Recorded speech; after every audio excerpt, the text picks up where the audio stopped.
আপনাকে বলতে চাই, ইসলাম শরীয়তে সব থেকে গুরুত্বপূর্ণ জিনিস, সব থেকে গুরুত্বপূর্ণ নির্দেশ হলো জ্ঞান অর্জন করা। এই জন্য আল্লাহ তাআলা কোরআন নাযিল করেছেন, কোরআনে স্টার্টিং করেছিলেন ইকরা বিসমি রাব্বিকাল্লাযী খলাক। হে নবী, আপনি পড়ুন।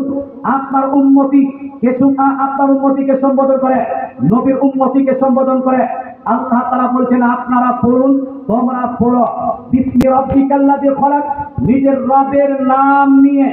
মুসলমান আপনাকে বলতে চাই, শিক্ষার গুরুত্ব এখান থেকে বোঝা যায়। তাছাড়া রাসূলুল্লাহ সাল্লাল্লাহু তাআলা আলাইহি ওয়াসাল্লাম আপনার সুনান ইবনে মাজাহ, সুনান আবু দাউদের মধ্যে এবং মিশকাত শরীফের মধ্যে হাদিস বর্ণিত হয়েছে। রাসূলুল্লাহ বলছেন, তলাবুল ইলমি ফরিদা লিকুল্লি মুসলিম। To get Islamic knowledge is compulsory necessary for each and every person connected to Islam, be that be male or female. Dayal নবী মায়ের নবী বলছেন, ওহে আমার উম্মতেরা শুনো, ধর্মীয় জ্ঞান, ইসলামিক জ্ঞান অর্জন করা এটা হলো প্রত্যেক মুসলমানের জন্য হলো ফরজ। এটা কি? বিয়ে করাটা ফরজ নয়, জালসা করাটা ফরজ নয়, মিলাদ ও ফাতিহা ফরজ নয়, কবর জিয়ারত মাজার জিয়ারত করা ফরজ নয়, উরুস এবং জুলুস করা ফরজ নয়, মুরিদ হওয়াটা ফরজ নয়, কিন্তু ধর্মীয় জ্ঞান অর্জন করাটা হলো প্রত্যেক মুসলমানের জন্য ফরজ।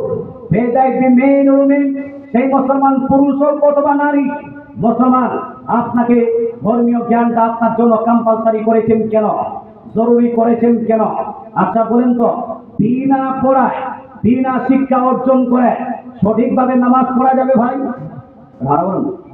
এই সঠিকভাবে নামাজ পড়ার জন্য জ্ঞান লাগবে কি লাগবে না? সঠিকভাবে যাকাত দেওয়ার জন্য জ্ঞান লাগবে কি লাগবে না?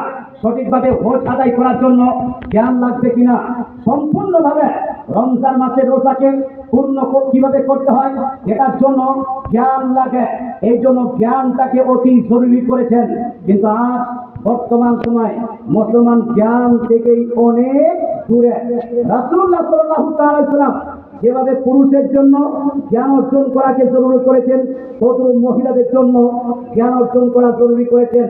আজ বিভিন্ন জায়গায় মহিলা মাদ্রাসা পাওয়া যায়, যেখানে মহিলারাই শিক্ষকতা করছে, কিছু হয়তো পুরুষরাও শিক্ষকতা করছে। মহিলাদের সেপারেট মাদ্রাসা পাওয়া যায়, অথবা মক্তব পাওয়া যায়, অথবা আপনার গ্রামে অ্যাভেলেবেল আছে মহিলাদেরকে শেখানোর জন্য মৌলভী সাহেবরা। কিন্তু নবীজির যুগে, প্রারম্ভিক ইসলামিক যুগে মহিলাদের শেখানোর জন্য কোনো প্রতিষ্ঠান ছিল না, মহিলাদের আলাদা করে শেখানোর জন্য কোনো মক্তব মাদ্রাসা ছিল না। এই জন্য দয়ার নবী মায়ের নবী বুখারীর কয়েকটা হাদিসে নবীজি বলছেন, লা তামনাউ আমা আল্লাহি মাসাজিদাল্লাহ।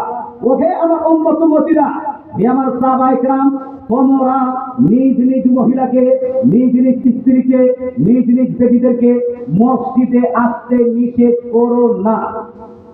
মসজিদে আসতে নিষেধ করো কেন বললেন?